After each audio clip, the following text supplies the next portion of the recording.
everybody. Part of this session will be presented in Spanish, so for those who don't feel comfortable with the language, please cover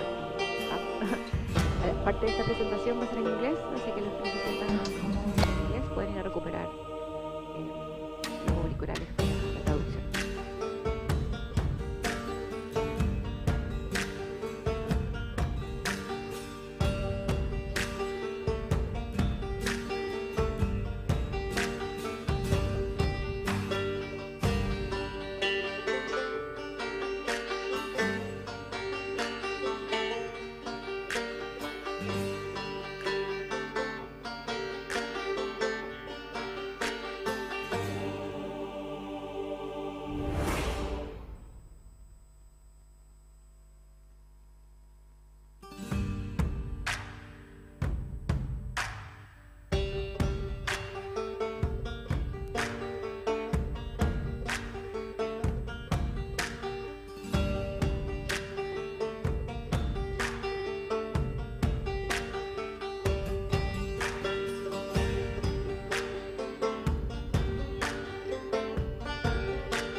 Good morning, everyone. In this session, we will be presenting some unconventional uses of Wikimedia projects, especially Wikimedia Commons, in order to document the cultural heritage and memory expressions.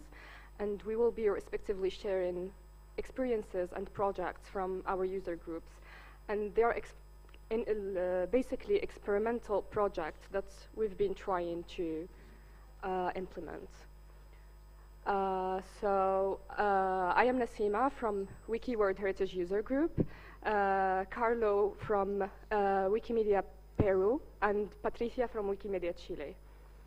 I will start with presenting Told Cities, which is a project that tries to tell the stories of cities listed as a UNESCO World Heritage.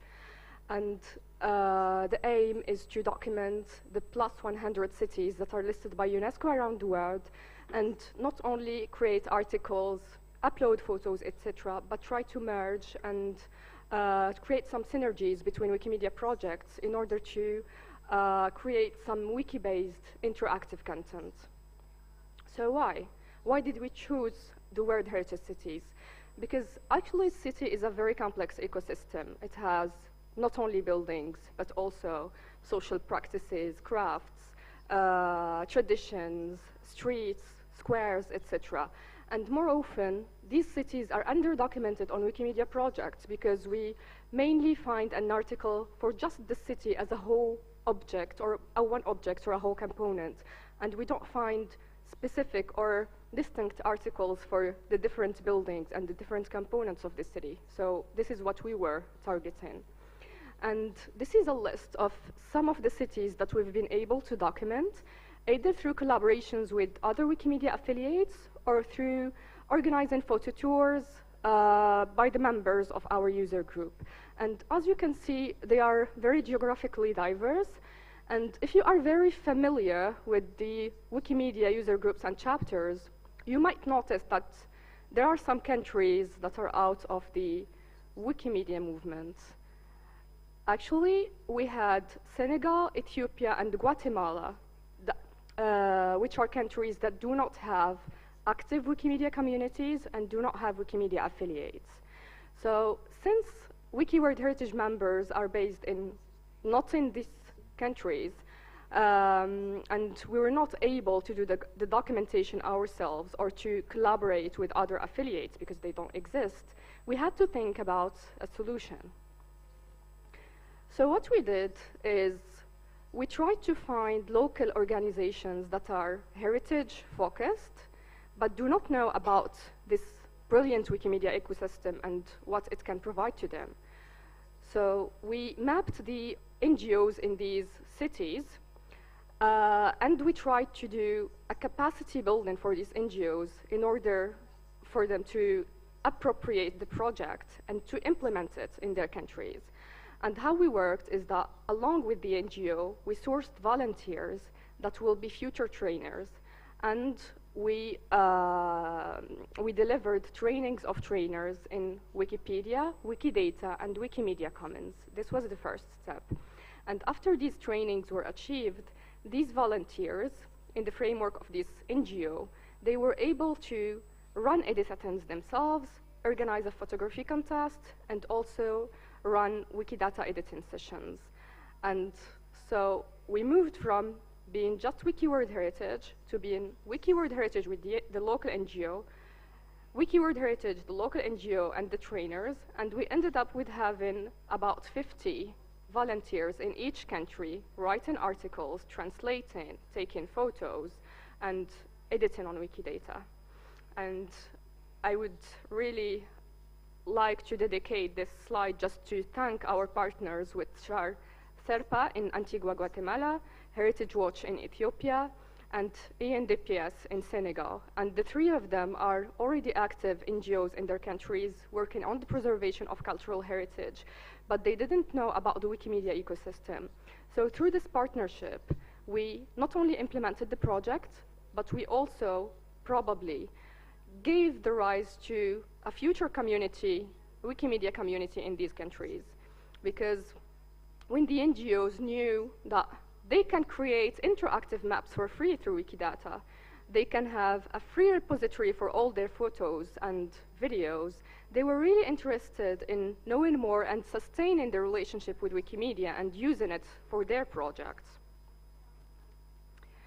And actually through these collaborations, we could create a content that is telling, moving, and appealing. For example, the photos that we could collect through collaborating with heritage-focused NGOs allowed us to capture some very specific things in these cities. And this is an example that really blows my mind. It's in Harar Jugo, a historic city in Ethiopia. And they have this tradition of taking photos with falcons and playing with falcons within the city. And as a foreigner, and I could never think that this tradition exists in Harar Jugo if I see just the photos of buildings or I read just a random article about the city as a tangible thing listed as a World Heritage. So we've been able to really depict some very specific traditions in each city.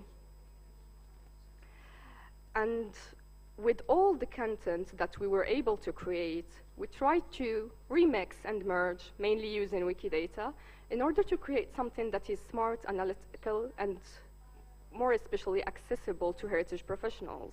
I'm actually an architect, and when I was outside of the Wikimedia movement, if I see Wikidata and how it works with Sparkle queries and all these database things, I would never have been, I wasn't thinking that maybe one day I'll be able to do it myself, because it seems very hard. It's complicated for people coming from a non-tech background, and architects and heritage professionals, maybe they not all have the time or the energy to learn these new things. So what we did is that we created a website, wikiworldheritage.org, where we tried to generate all the queries related to these World Heritage cities, maps, timelines, graphs, and statistics. And what we did is that we made these queries searchable through a very simple search button. So, for example, in the timelines and maps example, you can choose the city, and once you choose a new city, the timeline and the map will be updated automatically without being obliged to go back to Wikidata and make the query.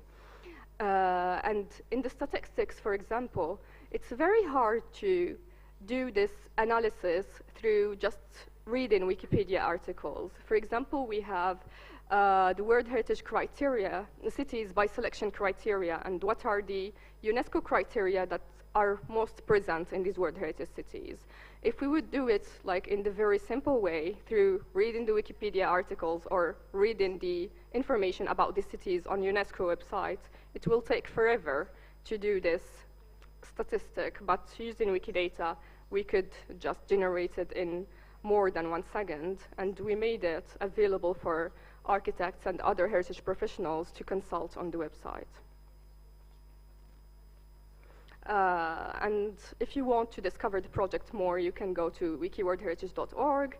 And also, I invite you to go to the Wikimedia Commons category, Images from Told Cities, and you will enjoy some very beautiful photos captured by locals from countries that were, in the beginning, underdocumented on the Wikimedia projects because they had no volunteers. One second project that I would like to share is Brant is You, and it's an individual project that I've done during my master's, and in which I was trying to find other ways, unconventional ways, to document the places, cities or built heritage or buildings, etc. And you might be wondering who's this Brant and why it has to be you or me. So Brant is a borough in the city of London, and it was actually one of the most diverse boroughs in the city, with just maybe 16% of the population are white British, and the other inhabitants are coming from all the parts of the world. But when you go to Brant, actually, you will find monotony in terms of buildings. All the buildings are with this English bricks, red bricks, and you can't tell from the beginning that this area is very diverse. So I was trying to map and understand this diversity through using a collaborative approach, mainly through Wikimedia Commons. So what I did in the beginning is sound mapping, because buildings had a similar appearance, but they had very different soundscapes. And I invite you to scan this sound map. It's an example of just 3 buildings, the 3 buildings that you can see on the right. They are very similar to each other, the same architectural style, but if you scan the map and you listen to the sounds, one is a Hindu, one is a Muslim, and the other one is an African church with very typically African prayers. So the dichotomy between this very similar appearance and with this drastic difference between the sounds was very telling and revealing, and without using the sound to document it, it wouldn't be obvious and it wouldn't be easily understood by an observer that this area is very diverse. Understanding the diversity was also challenging for me because I was in the UK for just 1 year. I'm a foreigner, and I cannot understand all the cultures that were living there.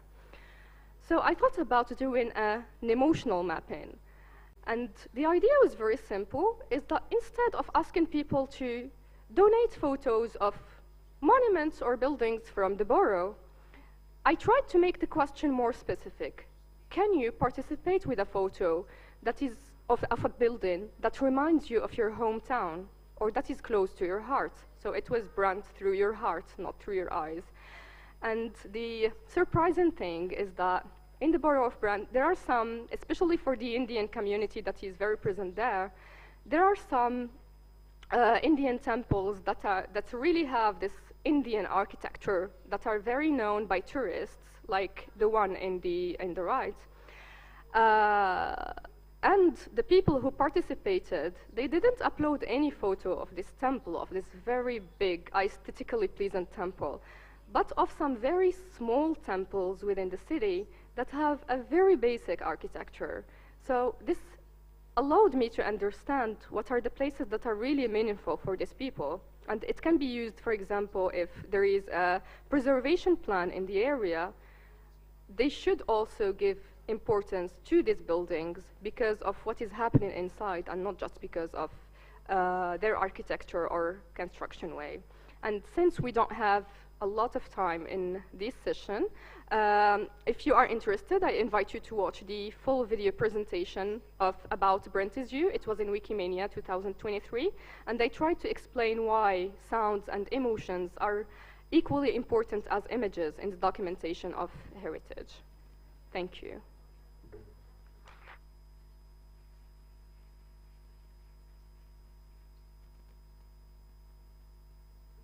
Buenos días, mi nombre es Carlo Brescia. Good morning, my name is Carlo Brescia. I'm from Peru. We are going to speak about indigenous knowledge, epistemic decolonization, and the power of images. I represent WikiAcción Peru. We are a thematic organization. That's our category.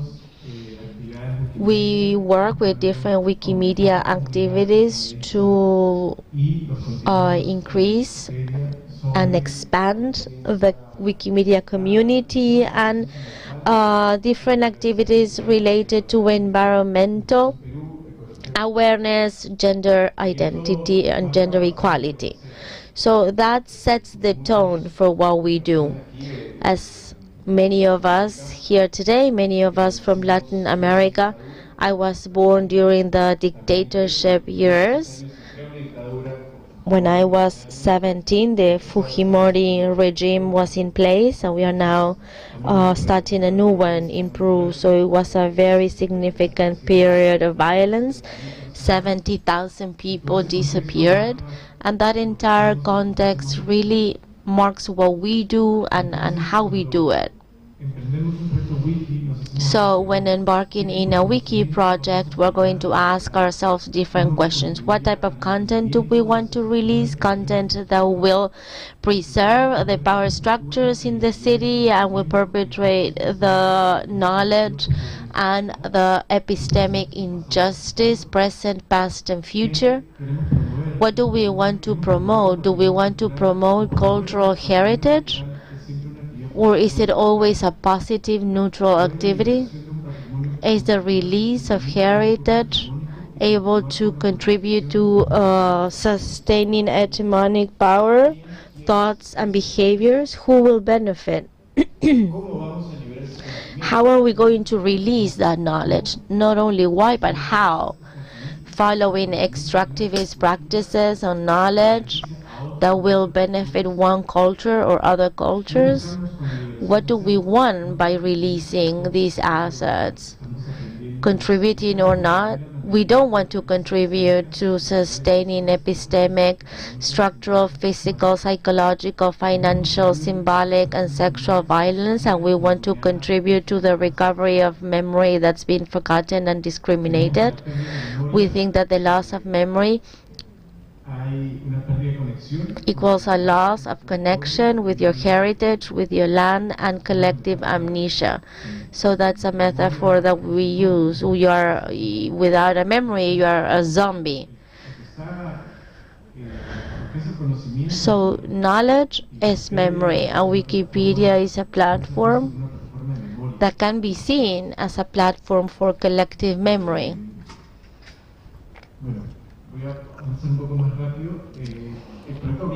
So the GLAM project that we started is in a center called Takiwasi Center in the Amazon. The center is devoted to researching traditional Amazon medicine, and it is also a center for addiction rehabilitation. People from Peru and other regions come to treat their addiction to heroin and cocaine through traditional Amazon medicine and psychology. Takiwasi has a laboratory, a botanical garden, and a photographic archive. We wanted to work with them because they have those assets, those archives, and they're willing to work with us. We started engaging, training, and establishing an alliance. We signed an agreement. We provided some training. We selected and classified images. We uploaded them, and once we uploaded them, we reviewed them, and we used it across our platforms. The pictures that I will show you is part of the content that's been released. Over 1,200 images on medicinal plants that's used for traditional medicinal practices, and the different ways and how they prepare these plants and give them to their patients.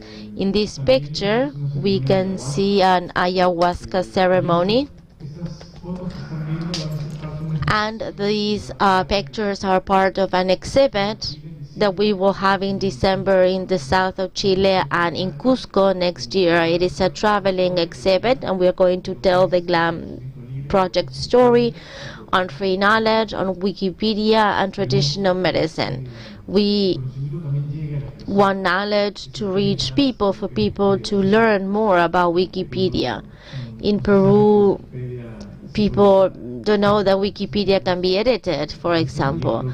So through this project, we want to take released content and heritage out in the streets to raise further awareness. Here we can see a healer blowing tobacco to the hands of that person.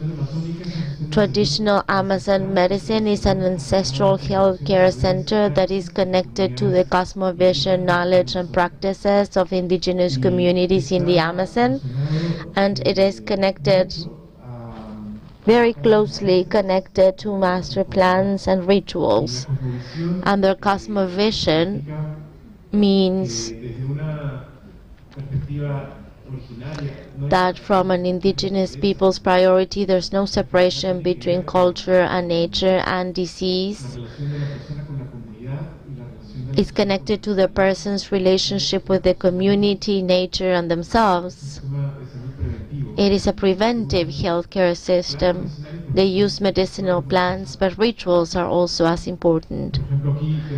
Here we can see Tutuwasi. It's a master plan that exists in different Amazon countries, not just in Peru. And master plan is a plan that will teach you through dreams, teach you through visions. So when you process this plant and you go into seclusion, you isolate from other people, you don't have sugar or salt anymore, you start connecting with yourself more, and you cleanse from that excess of fat, sugars, salt that won't allow people to be very present in their lives, but rather distracted. Master plants teach healers to use those plants. For example, Chuchuwasi teaches justice and cures transgenerational problems. This is a shed where people can isolate to process the plants, This is a coke plant, coke leaf. This is a medicinal plant that is used to communicate with the mountain, Mother Earth, and so on. And it is a plant that you will use for clarity. Tobacco is another medicinal plant. It's a master plant as well. It's a master plant across the America, from Alaska to Tierra del Fuego. It is very important for different rituals. Achacapa is a sound instrument that healers use for chanting. Here we see a healer chanting with an ayacapa for that child. Through chants, they can work at a spiritual level. Epistemology in the Amazon believes that we have an emotional, physical, and emotional body, and when there is a disconnect between those, disorders arise. So this is a holistic approach, and they tackle all dimensions. These images are being used in over 20 platforms: Wikipedias, Wikiespecies, Wikicitas, in English, in French, in Spanish, Portuguese, Catalan, and others. We also released images of different healers and indigenous leaders. Santiago Manuin died during the pandemic. He was an important indigenous leader in Peru, and we measure the impact of image release by looking at the views and visits that those images would get, the GLAM project views. So that is all for now on my end. Thank you very much. Hola, soy Patricia de Wikimedia Chile. Hello, I'm Patricia from Wikimedia Chile, and I want to present the project that we've been working with since 2019 in Chile. We document social movements in public spaces.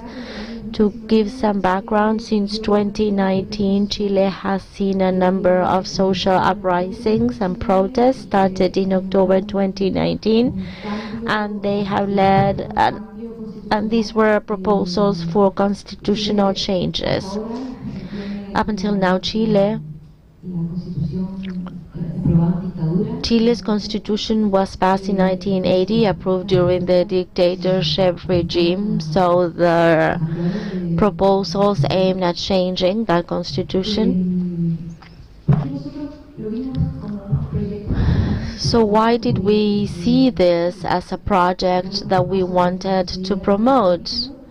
Well, in Latin America, in general, the Wikimedia community is very committed to representing to the best way possible our culture, societies, political events through digital platforms and the power of Wikimedia projects. Wikimedia projects are considered safe places, transparent, collaborative places where you can search for quality information, but also share information for this knowledge to reach more people. Now, as I said before, since these events happened in Chile in 2019, that also had an impact on Wikimedia, and some of that information was being shared through the collective archive system, which is Wikimedia Common. These are some of the pictures that people would upload. You can see graffitis, you can see the different projections on buildings during the marches and protests. So why did our chapter react to these situations? We noticed that a lot of people were sharing their pictures on social media, Facebook, Twitter, at the time Instagram.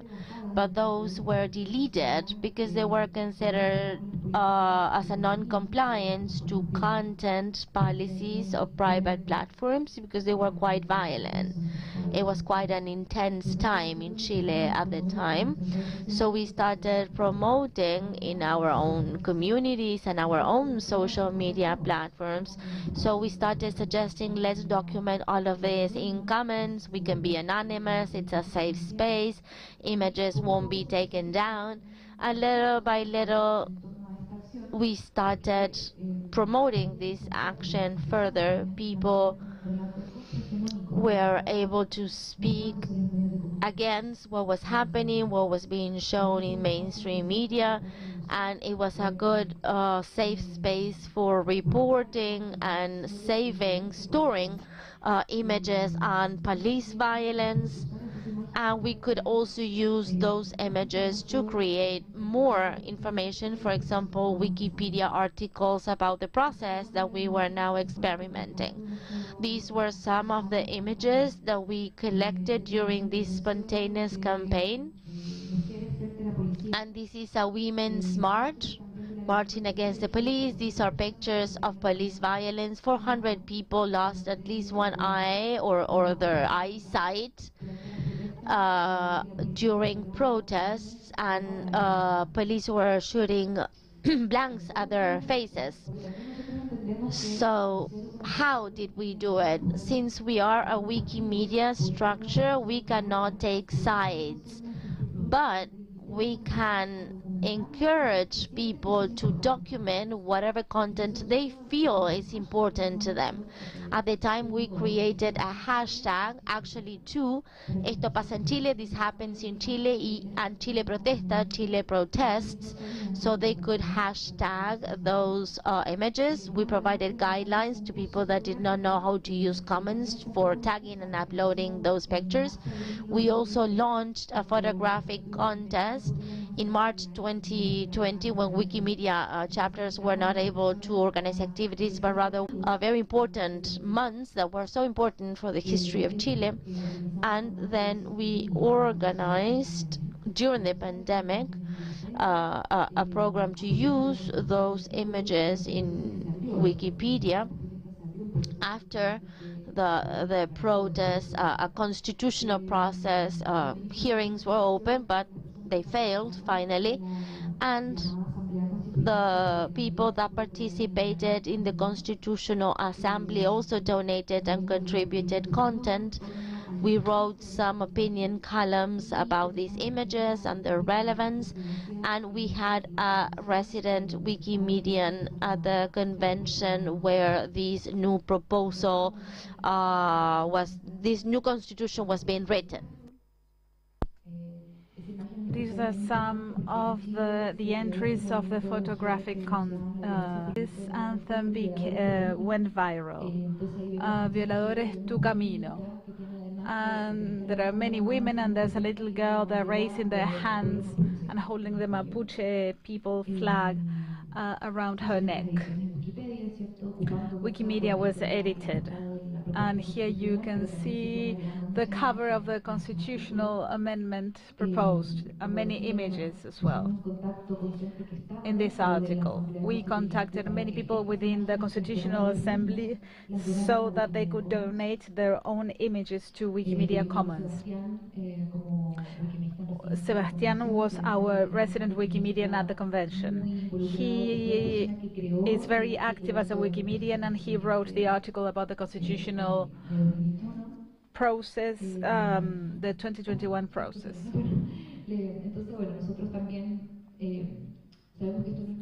We know that this is actually not new. We have not invented this way of working with the Wikimedia Commons. However, we thought it was important to talk about our current situation, to promote the idea that Wikimedia is a reliable way to include content that is underrepresented. In the case of the Chilean protests, other information platforms censored the information.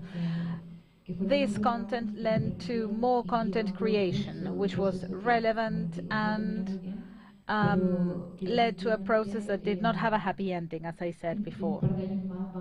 However, in a few years' time, we will be able to distance ourselves from this historic movement, and we will see this as a historic time in Chile. We were able to reach new communities, collect new content, and we were able to make our contribution to the Wikimedia community. Thank you.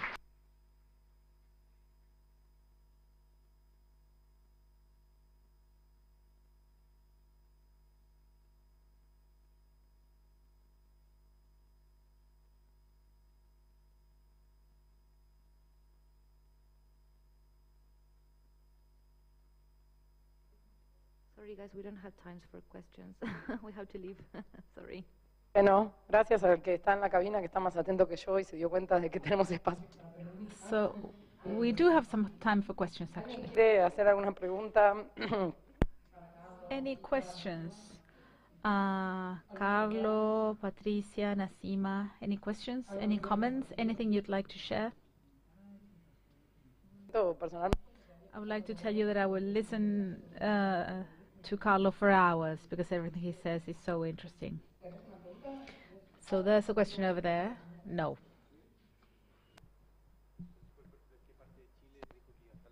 Sorry, I can't hear him.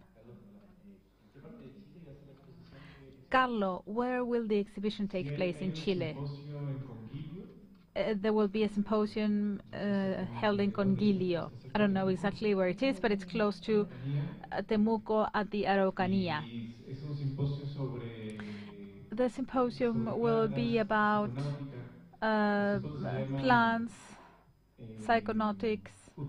It's called Utopia and Drunkenness, because this drunkenness, or the opposite of sobriety, sometimes leads us to thinking about alcohol, but it's about dignifying this term by making it close to by making it similar to this being in a special state of mind.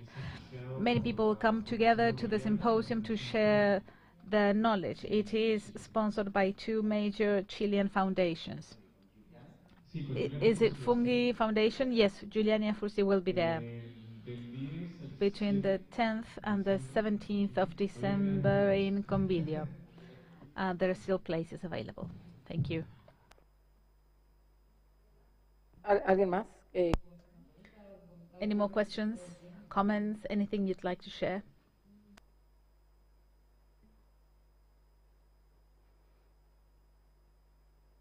¿Quieren ustedes seguir? ¿No? ¿Estamos bien? So we are okay? All right. Thank you so much. Thank you.